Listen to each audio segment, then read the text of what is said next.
There are 3 fundamental mistakes that you may be making when choosing your language learning tools or resources. These could be costing you your time, your money, or possibly both. Let's talk about it.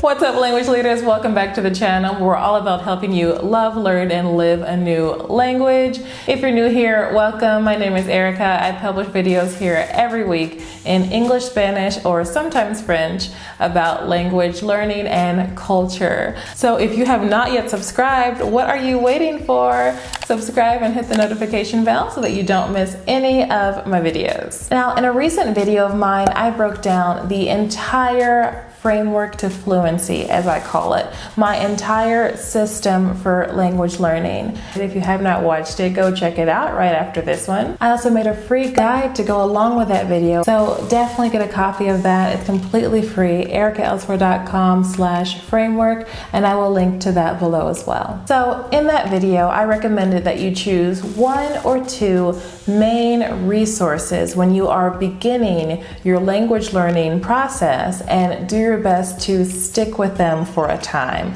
This is the T in our system, which stands for tools. These are the resources that you're going to use to begin learning a language. My goal is to do at least one dedicated video discussing in more depth each of the letters of our master system. So once again, make sure you've hit that notification bell so that you don't miss that.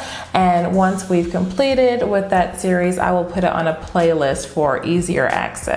Now, when we talk about language learning tools or resources, we're talking about a variety of things. These can be online language learning courses, they can be offline language learning courses, they can be textbooks or apps, other sorts of free resources such as media, podcast, YouTube, Netflix are always going to come into play.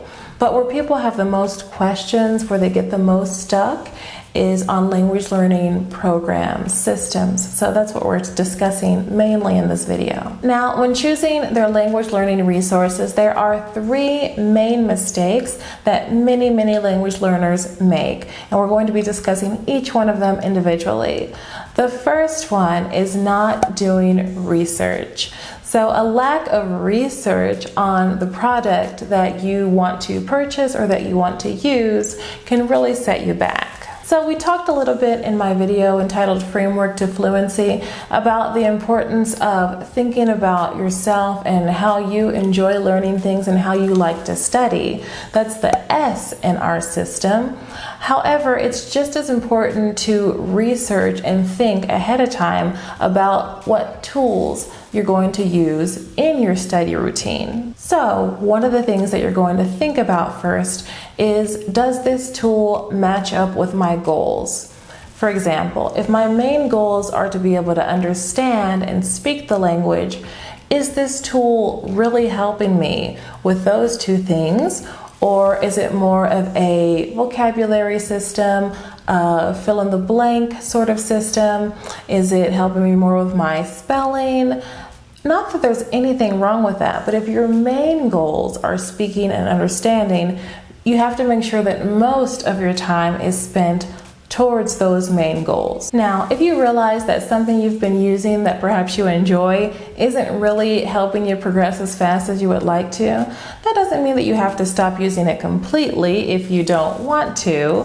Just put it in its place. After all, playing with a gamified language learning app while waiting in line in the supermarket is better than scrolling through Facebook. You're at least going to be learning something. But do look at the overall picture, examine your progress honestly in accordance with how long you've been learning the language, and see if there may be something that you need to do differently. Okay, so once you've kind of researched yourself and your goals, now you can research individual products. If the language learning resource that you've found is free, then you have the obvious advantage that you can try it, like it or not, and if you don't like it, then no harm done. Just stop using it. But keep in mind that if you do that all the time, if you're in this constant experimental phase, then there really is harm done, because as we mentioned in the beginning, you're wasting a lot of time. So it is helpful, even if the resource that you found is free, to look at reviews. In my experience, free resources in language learning and in life tend to be a bit more disorganized and unstructured. There's nothing wrong with this. You can definitely use free language learning materials. However, you do have to be really good at figuring out what you need to supplement with. You're probably going to have to supplement a lot more, and you're going to have that responsibility of designing your own curriculum, so to speak. At that beginning stage, having some structure really does help to start building that foundation of knowledge. Now here we're talking more towards the beginner and upper beginner learners, because once you get to an intermediate stage, your tools and your study routine are likely going to change dramatically.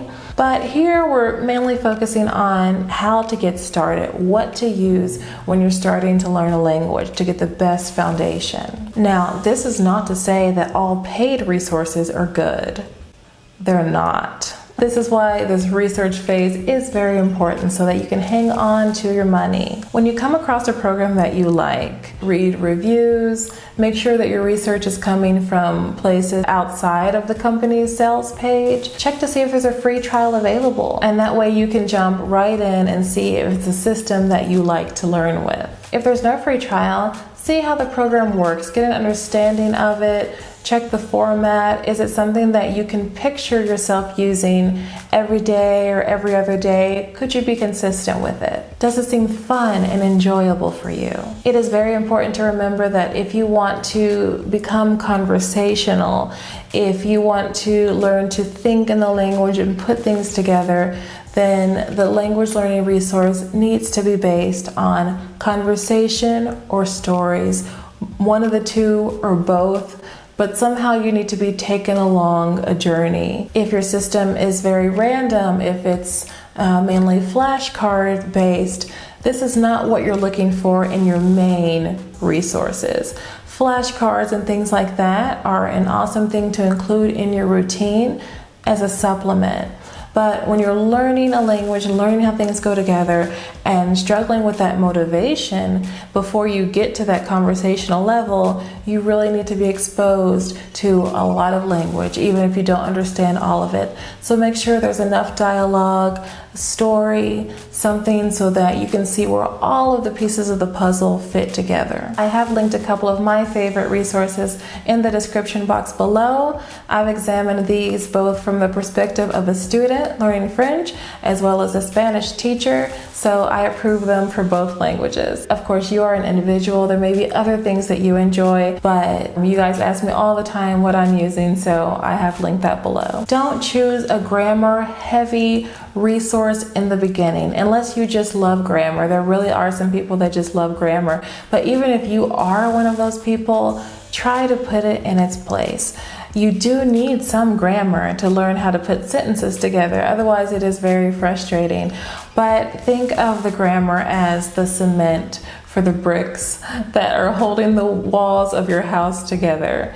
If you have a bunch of bricks and a little bit of cement, you can still start building that wall and it starts to resemble a house. People know what you're doing. They can see clearly that you're building something. So if the bricks are our words, our vocabulary, you know that that's what you need the most. Languages are a bunch of words, and those words come together to form thoughts. So you need lots of words, and your language learning resource should both provide you with a lot of vocabulary as well as a lot of context so that you can start to formulate your thoughts, and just enough grammar to put everything together. Before we move on to common mistake number 2, drop me a comment and let me know, what tools are you using? Are you more of a structured sort of a person? Do you enjoy courses, textbooks, or do you like to create your own curriculum through a variety of resources? Let me know in the comments. Mistake number 2,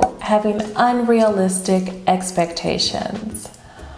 Guys, this is huge, and the reason that I designed my Framework to Fluency system the way I did is because I want you to understand that everything works together in this ecosystem. So the answer to, will this course get me fluent? Will this book get me fluent? Is and will always be no. Not by itself anyway.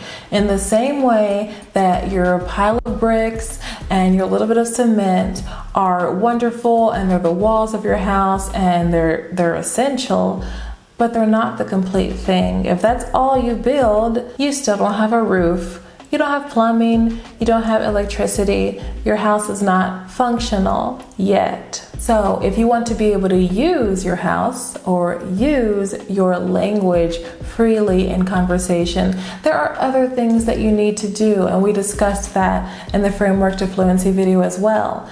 Keep in mind that we are on one piece of the puzzle. Your tools are so important and they can make or break the beginning of your experience, but there are always other things that you have to do to become fluent in a language. So do not have unrealistic expectations.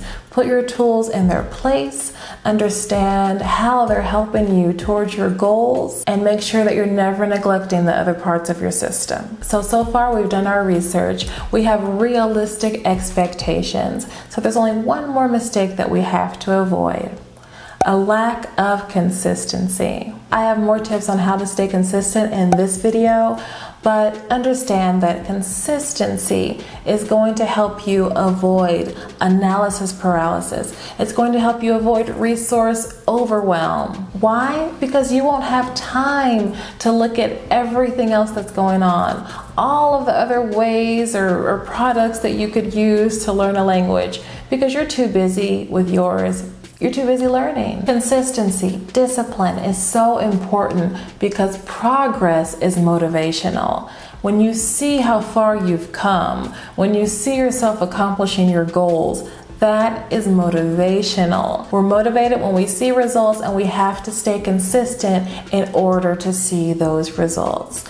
Don't blame your language learning program for no results if you only did a few lessons and then started something else. That's more of a problem that you have to work on yourself. You have to look within you, organize your time, organize your schedule, and develop the discipline necessary to learn a language. It's a big thing. It takes a while, but set small goals, be consistent with working towards them, and you'll be surprised at how effective your language learning programs suddenly become. A quick tip on how to stay consistent with your language learning tool may sound counterintuitive, but it's to take a break from them from time to time. This is why I suggest one or two, emphasis on the two main resources to start with, because if you do have another one, you can alternate them. That helps to prevent boredom. Sometimes we get so focused on just this one thing that we feel like we have to do today because it's the next lesson in our program that we lose sight of the fact that there's so many other things that we could do to get through this frustrating moment. Feel free to skip lessons or use something else so that you don't get burned out. So there's this balance that we have to strike between not having too much to the point that we're overwhelmed. There's so much that we could do, so we don't do anything, or having such a narrow focus that because of the fact that we don't want to do this one program today, we don't want to do anything. And even though I said that we would mainly focus on this video about tools that are structured language learning programs, don't forget your media. Don't forget those things that are fun for you. If you like watching Netflix, YouTube videos, definitely incorporate that, even as a beginner, even if you understand very little. Get in that extra input and kind of remind yourself of the reason that you're learning a language. It's really fun to look ahead and to know that eventually I'm going to be able to get all of these jokes. Eventually I'm going to be able to understand this series. It's fun to be able to picture yourself doing those things. So keep it fresh. I may take a break from the program that I'm using, but I never take a break from language learning. Really, it's something that I do every day in one way, shape, or form. I hope this video has been helpful for you. Even though there are many programs that may pass the research phase of my system, I'm a language learner as well, a language learner and a language teacher. So keep in mind that I'm learning languages right along with you guys. I too am prone to shiny object syndrome. I'm not immune, so I don't try new things all of the time, but when I do, I will definitely share that with you guys. Don't forget to check the description box for the tools that I'm currently using for French and that I also recommend for Spanish. If you want to get your hands on my entire language learning system, grab a copy of your free guide, Framework to Fluency. Subscribe and hit that bell, because don't forget we're going to be going through my entire system in detail and you don't want to miss it. Thanks for being with me, guys, and don't forget to go out and live a new language today. Bye-bye.